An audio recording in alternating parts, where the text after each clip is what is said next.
Alyssa died 8 years ago. Perhaps it's time for you to face the past. Yeah, bro. How about you face that wall for a second? Last year, at Summer Game Fest, I had a bet with my friend about whether RE9 would be announced or not. After a massive bait and switch from Jeff Keighley and the millionth fake AI-generated Leon leak, we finally got our first RE9 trailer. And yeah, I've never been happier getting a noise complaint.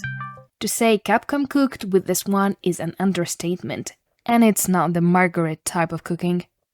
The game starts with Grace, the daughter of Alyssa Ashcroft, an FBI desk agent. She gets tasked by her boss to investigate a crime scene in the same hotel where her mother was murdered, alone with no reinforcements, just a gun with 9 bullets. I think her next report should be about his involvement with Dr. Gideon. Ain't no way bro is not involved. Already from the first hour, you can tell she has more personality than Ethan Winters.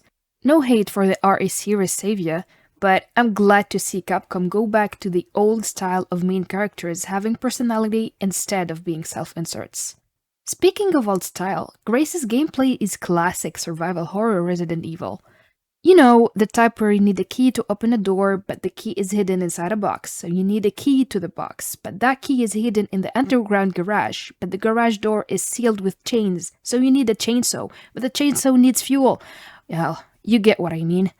And of course, it wouldn't be classic Resident Evil without stalkers. No, not you. This time, the stalking is based on light and darkness mechanics. Every time you step into a dark place, you know you might end up running a marathon from that monster. This is an absolutely great idea to add an extra layer of you can get jumped at any second horror, and also differentiate it from classic stalkers like Mr. X and Nemesis. Nemesis still types though. Grace as a character works really well to amplify the horror atmosphere because she's literally more scared than you are. The way she breathes stressfully, the way she stumbles when she runs, the way her gun shakes when she's aiming. This is the most realistic Resident Evil main character in terms of pure reactions.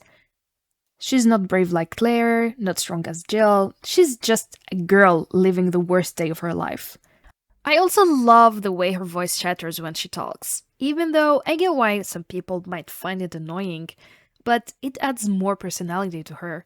One thing I've seen many people complain about is how slow she runs, forgetting that she's an actual Redditor. Throughout the game, Grace meets a girl called Emily. Later, we discover she's the result of a cloning experiment. I don't know what's up with Resident Evil's obsession with radioactive young girls, but it's weird that it happened twice. But for real, seeing the growing sisterly, motherly relationship between Grace and Emily is one of the most wholesome things in the entire game. Antinatalists are on suicide watch right now. In a way, Emily became Grace's Requiem the same way Grace is Oswald's. Maybe the Requiem is the PTSD we shared along the way. One detail I personally focus on is character progression, and Emily was the catalyst for Grace's development. By the end of the game, she is still scared, but her desire to have no more regrets after Emily's death is stronger. She knows what needs to be done and she mends up, or rather, womans up. You can also see this reflected in her gameplay. When you aim, she is no longer shaking. Small character details like this are what make a game special. Despite Grace's sections being my favorite part of the game, there are still some issues I had with them. Like how Grace's model is apparently so ugly, according to Twitter. Bro, if this girl is considered ugly, I might as well wear the Hank outfit for the rest of my life. Retardation aside, one thing I didn't enjoy was how they executed the idea of zombies retaining some human traits. Cool idea on paper, but the lines were too goofy and took away from the horror. Like, if Elon Musk was in the game, he'd probably be saying some shit like, "Grok, where is Kidman?" There are some well-executed ones, like the singing zombie, but for the most part, they could do better. By the way, I'll be talking about more RE Requiem stuff in the next video, so a subscribe will help us out a lot. The other half of the game focuses on none other than Leon Swag Kennedy. Hello, gorgeous. The man himself. We thought they nerfed him by aging, but time only made him stronger.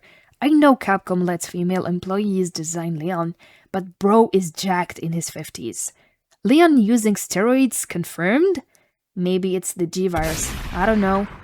Story-wise, Leon is infected with the Raccoon City syndrome and has to follow Grace and Gideon to the remains of Raccoon City. There, he sees the ashes of his past and reflects on where it all began, the many people he couldn't save.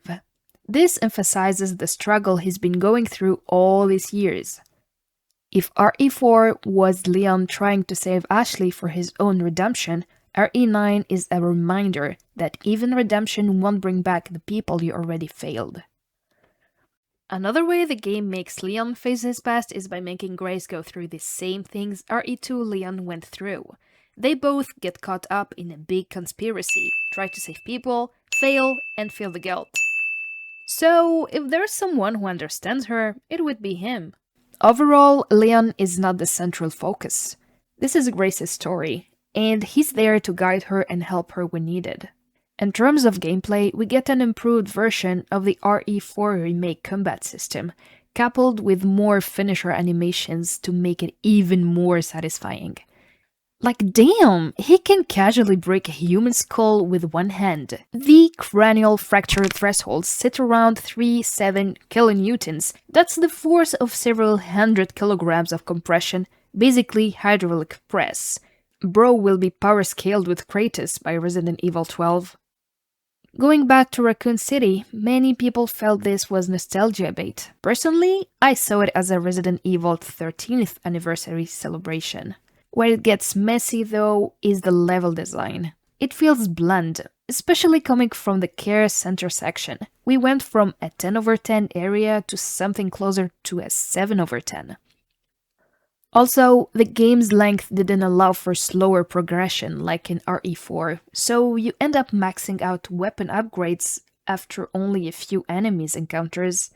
It feels like RE4 light despite having better combat. For the bosses, bringing back past bosses with the exact same movesets they had in previous games is a great idea. Wait, hold the tomatoes for a second. Hey, I don't care how bad he is, we do not grow tomatoes in this town!